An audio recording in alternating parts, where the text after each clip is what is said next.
आजचा एपिसोड बघितल्यानंतर big boss मराठीच्या घरात हे चाललंय काय अशा शब्दात सर्वजण संताप व्यक्त करतायत. आपल्या सर्वांना हे माहितीच आहे की रुचिता विशालच्या एकतर्फी प्रेमात आहे. विशाल कोटियांची बाहेर गर्लफ्रेंड आहे. तो गेले कितीतरी वर्ष लिव्ह इन रिलेशनशिपमध्ये राहतोय. पण विशाल घरामध्ये रुचितासोबत सर्व मर्यादा ओलांडताना दिसतोय. आज घरात असंच काहीसं घडलं. रुचिता चिडचिड करत होती. विशाल तिला समजावत होता. राखी आणि राकेश रुचिताविरुद्ध प्लॅन करत होते.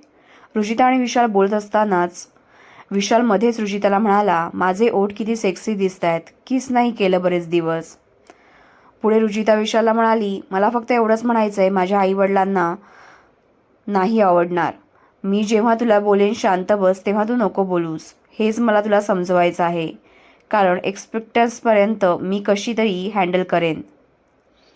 पण ओव्हर द बोर्ड जातंय ना, मला ते नकोय.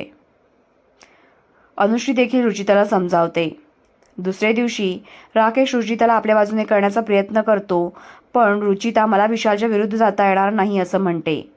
ही तीच रुचिता आहे जिने राकेशच्या कॅरेक्टरवर प्रश्न उभे केले होते. तर मग या सर्व प्रकरणावर तुम्हाला काय वाटतं? रुचितापेक्षा विशाल हा वयाने खूप मोठा आहे. त्यानं खरं तर समजूतदारपणा दाखवायला पाहिजे होता, पण तो तिथे फ्लर्टिंग करताना दिसतोय. हे सर्व काही तुम्हाला पटतंय का? हे कमेंटमध्ये सांगा. आणि SB मराठी एंटरटेनमेंट चॅनलला लाईक, शेअर आणि सबस्क्राईब करा.